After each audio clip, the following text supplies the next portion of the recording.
지금 들으신 것처럼 지하 공간에 고립되어 있던 김동식 구조대장이 결국 숨진 채 발견됐습니다. 지금 들어온 속보 한번 살펴보겠습니다. 쿠팡 물류센터 실종 소방관 숨진 채 발견됐습니다. 수색 시작 19분 만에 소방관을 발견했는데요.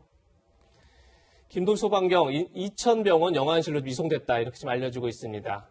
구조대가 들어간 지 입구에서 직선으로 50m 거리에서 시신을 발견한 것으로 그렇게 지금 알려지고 있습니다.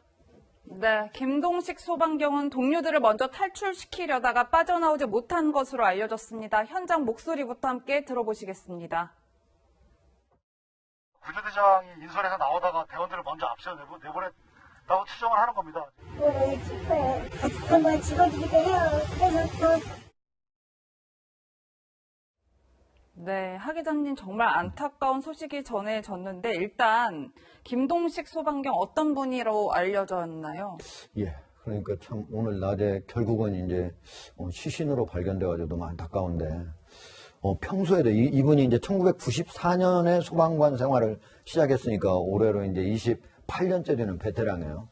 항상 이렇게 화재 현장에서는 가장 먼저 앞장서서 들어가고 또 나올 때는 가장 마지막에 나왔다고 그럽니다. 그리고 어려운 그런 화재 현장에 들어갈 때 항상 자기가 앞장섰었고 또 심지어 이제 지난해 같은 경우에는 이제 이분이 이제 평소에도 소방관들은 체력 훈련을 많이 해야 돼요. 예. 산악자전거를 탔었는데 산악자전거를 타다가 이제 넘어져가지고 몸이 크게 다쳤었는데 수술을 하고 한 달간 쉬었어야 된다고 했는데도 수술 끝나고 바로 일주일 만에 화재가 이제 나니까 그때도 이 뒤에 이제 산소통을 메고 들어가지 않습니까? 예. 이렇게 들어갔던 사람이라고. 이번 같은 경우에도 다 이제 철수 명령이 내리니까 다들 먼저 가라고 하고 가장 마지막에 나오다가 이런 그 참변을 당하게 됐는데 사실 지금 건물 입구에서 50m라고 하잖아요. 그럼 있는 힘을 다해서 뛰면 한 10초만 뛰면 뛸 수 있는 거였는데 그렇죠. 결국 저희가 이제 한 층의 높이가 보통 한 10m 정도 되고 거기에 다 물건이 적재되어 있는 거예요. 그게 떨어지면은 거기를 헤쳐나오기가 참 어렵게 되어 있는 이런 상황이어서 앞으로 화재 진압할 때 그리고 저렇게 이제 들어가서 누군가가 혹시 숨졌을까 하고 수색하러 미리 들어가는 거죠. 그때 좀 본인의 소방관들의 안전을 좀 더 유의해가면서 했으면 하는 그런 바람입니다. 네. 예, 류지아 변호사님. 예. 조금 전에 얘기했지만 구조대원들을 다 나가라. 그리고 마지막에 나오려던 구조대장이 결국은 지금 시신을 발견됐는데 정말 입구에서 직선거리 50m니까 조금만 더 나왔으면 될 것 같은데 너무 안타까운 소식인데요. 과연 구조대장 어떤 역할을 하는 거죠? 그러게요. 입구에서 직선 50m 거리밖에 안 됐는데 50m만 더 갔으면 삶으로 오실 수 있었는데 그렇죠. 너무 안타까운 소식입니다. 보통 우리가 소방관 하면은 그냥 다 같은 일을 하신다고 이제 생각하기 쉬운데요. 사실은 소방관들은 서로 역할이 분단되어 있습니다. 소방대가 있고요. 소방대는 불을 끄시는 분들이고 그다음 구급대가 있습니다. 구급대는 이제 환자들을 응급처치하고 병원에 이송하는 역할을 합니다. 예. 그리고 구조대가 있습니다. 구조대는 어떤 역할을 하냐면 말 그대로 사람을 구조하는 역할을 주로 하세요. 사람을 구조해야 되기 때문에 자기 몸무게보다 더 많이 나갈 수 있는 인명을 구조해야 되기 때문에 아무래도 체력적으로도 굉장히 훈련이 잘 되신 분들입니다. 네. 그런데 구조대원들이 인명피해가 없다고 하더라도 구조대원들은 화재 현장에 가장 먼저 들어가는 경우가 많아요. 예. 왜 그러냐면 인명피해가 일단 있을지 없을지 당시에는 확실하지가 않기 때문이고 들어가면서 나중에 소방대원들이 화재 진압을 할 수 있도록 길을 열어주는 역할을 구조대원들이 하세요. 네. 그러니까 예. 사실 이렇게 대형 화재가 벌어지면 구조대원들이 가장 위험합니다. 그래서 저는 이 구조대원들이 이런 역할을 하신다는 것에 대해서 많은 분들이 아셨으면 좋겠고 또 앞으로도 또 이 구조대원분들이 이런 역할을 한다는 걸 아시면 그분들의 처우나 여러 가지 근로 환경들을 개선하기 위한 여러 가지 노력들이 있을 수 있지 않겠습니까? 예. 그래서 한 말씀 드렸습니다. 네. 예. 이번 일을 계기로 구조대원들이 얼마나 어렵고 힘든 일을 하는지 잘 알았으면 좋겠다 이런 얘기를 해주셨는데 이번 큰 불길은 대부분 잡혔지만 지금까지 연기가 나오고 있습니다. 이렇게 오랜 시간 불이 꺼지지 않은 이유 뭔지 저희가 한번 정리해봤습니다. 쿠팡 이천의 물류센터는 쿠팡이 보유하고 있는 배송 물류센터 중에서 인천, 고양과 함께 빅3 가장 큰 물류센터로 불리고 있습니다. 지하 4층, 지상 4층, 지하 2층 규모로 축구장에 15개 면적이라고 합니다. 상품 보관하는 창고 개념인데 적재 물량이 1620만 개에 이른다고 지금 알려지고 있습니다. 이렇다 보니 그 많은 택배 물품들이 불쏘시개가 돼서 불이 꺼졌다가도 다시 붙고 이렇게 계속 불씨가 좀처럼 사라지지 않는 그런 현상이 나타났습니다. 또한 택배 물품을 고층 선반에 계속 쌓다 보니까 천정에 있는 스프링클러의 물이 밑에까지 내려오지 못하는 그런 일이 벌어진 게 아닌가 지금 이렇게 추정되고 있고요. 또 방화벽을 설치하기가 힘든 미로 구조다. 지금 이렇게 알려주고 있습니다. 하동대 국장. 예. 근데 이런 물류센터가 전국에 4,600곳이나 된다고 그래요. 예.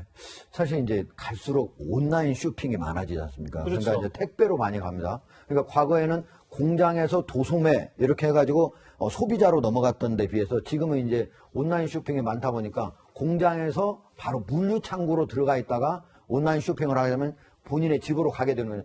이런 그 택배 그 물류센터가 전국에 무려 4,624개나 있다는데요. 최근에 계속적으로 많이 늘어나고 있어요. 작년에만 732개가 늘어났다고 하는데 이렇게 늘어나는 것뿐만 아니고 이게 대형화되고 있습니다. 저기 지금 현재 화재가 난 것도 한 층의 층고가 보통은 원래 층고가 한 3m거든요. 예. 근데 저기는 한 10m 정도 됩니다. 그러니까 한 층마다 높게 쌓아 올리는 거죠. 그리고 또 하나는 저기에서 물건을 갖다 적치하고 또 빼내기 쉽게 하기 위해서 그러려면 컨베이어 벨트도 설치해야 되고 해야 되니까 어떻게 되냐면 또 기계가 들어가야 되잖아요. 그러니까 방화벽을 중간중간에 만들어야 되는데 못 만들고 있는 거예요. 저희 무려 축구장이 몇 배 되는 그 자리를 엄청나게 길잖아요. 근데 그렇죠. 거기를 못 만드니까 한번 불이 나면 전체가 이제 타게 되는데 저런 상황이 앞으로 계속적으로 우리가 소비 현상이 변화되는 거니까 앞으로 대형 물류 창고는 점차 늘 수밖에 없다라고 봅니다. 그러면 우리가 안전을 하기 위해서 물류 창고의 구조도 좀 보다 안전하게 바꾸고 또 화재를 진압할 때 그리고 우리 변호사님 얘기했던 것처럼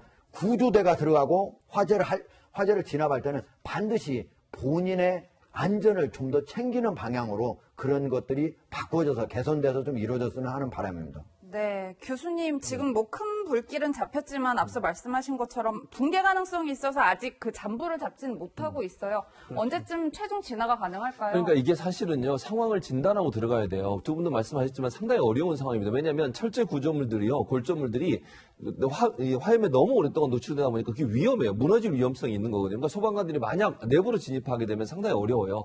근데 문제는 잔불이 지금 어디에 남아있냐면 밖에서 물을 자꾸 뿌리고 있지만 지하 공간에 잔불이 남아있는 걸로 보여요. 네. 근데 지금 안타깝게 한 분이 사망하신 것처럼 소방관 한 분이 만약에 이게 안전 구조가 제대로 전단이 안 된 상황에서 진입하게 되면 또 무너질 가능성이 있어요. 그래서 지금 현재는요, 이게 전체적으로 안전한지 진단이 먼저 이루어져야 되고 그 다음에 지하 들어가서 완전히 잔불을 다 정리해야 되기 때문에 앞으로도 상당 기간은 제가 볼 때는 하루아침에 다 모든 것이 정리될 수 있는 상황은 아니다. 중요한 건 안전이 제일 중요하다고 보여집니다. 교수님 지금 보시는 화면이 오늘 오전의 영상인데 이렇게 희뿌연 연기가 계속 나는 걸 보면 말씀처럼 아직까지도 지하에는 여전히 불이 남아있다, 불씨가 남아있다 이렇게 볼 수 있는 그렇게 건가요? 볼 수 있는 거죠. 사실 내부적으로 보면 하종록 국장은 설명했잖아요. 저 안에 물건들이 너무 많이 쌓여 있어요. 그리고 불에 잘 타는 물건들이 대부분 다 의류가 있고요. 그다음에 박스 있잖아요. 포장하는 박스. 이런 것들이 차곡차곡 쌓여 있고 저 높이까지 쌓여 있기 때문에 저게 계속 잔불로 남아서 안에서 불을 좀 끄더라도 남아있는 불씨가 다시 살아날 위험성은 충분히 있다는 점. 이게 지금 위험한 상황이라고 볼 수 있죠. 네. 저게 지금 이제 화재 하동대 진압에 의사. 갈수록 좀 어려워지잖아요. 저 예. 대형화되고 커지니까.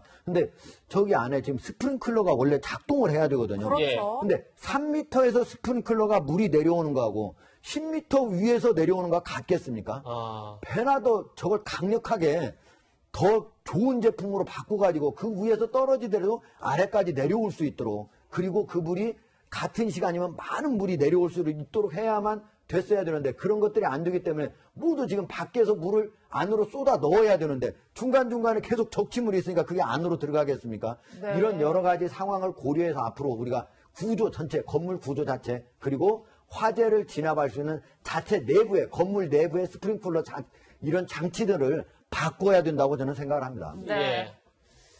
이번 화재 현장은 말 그대로 사흘간의 사투였는데요. 계속되는 진화 작업에 지친 소방관들의 얼굴도 지금 사진이 들어와 있습니다. 네. 하동대 국장, 예. 지금 보시는 것처럼 사흘간 구조 작업을 하면서 지친 소방관들이 저렇게 바닥에 누워서 잠시 휴식을 취하고 저런 모습들 너무 안타까운데 어떻게 보셨습니까?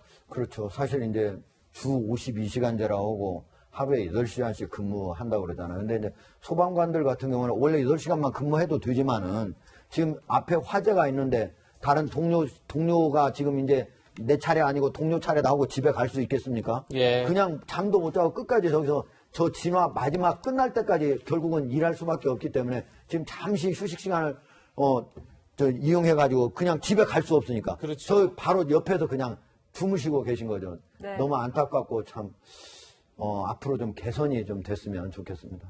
네. 사건 사고 소식까지 짚어봤습니다. 세 분과는 여기서 인사드리겠습니다. 고맙습니다. 감사합니다. 네, 저희는 60초 광고 뒤에 돌아오겠습니다.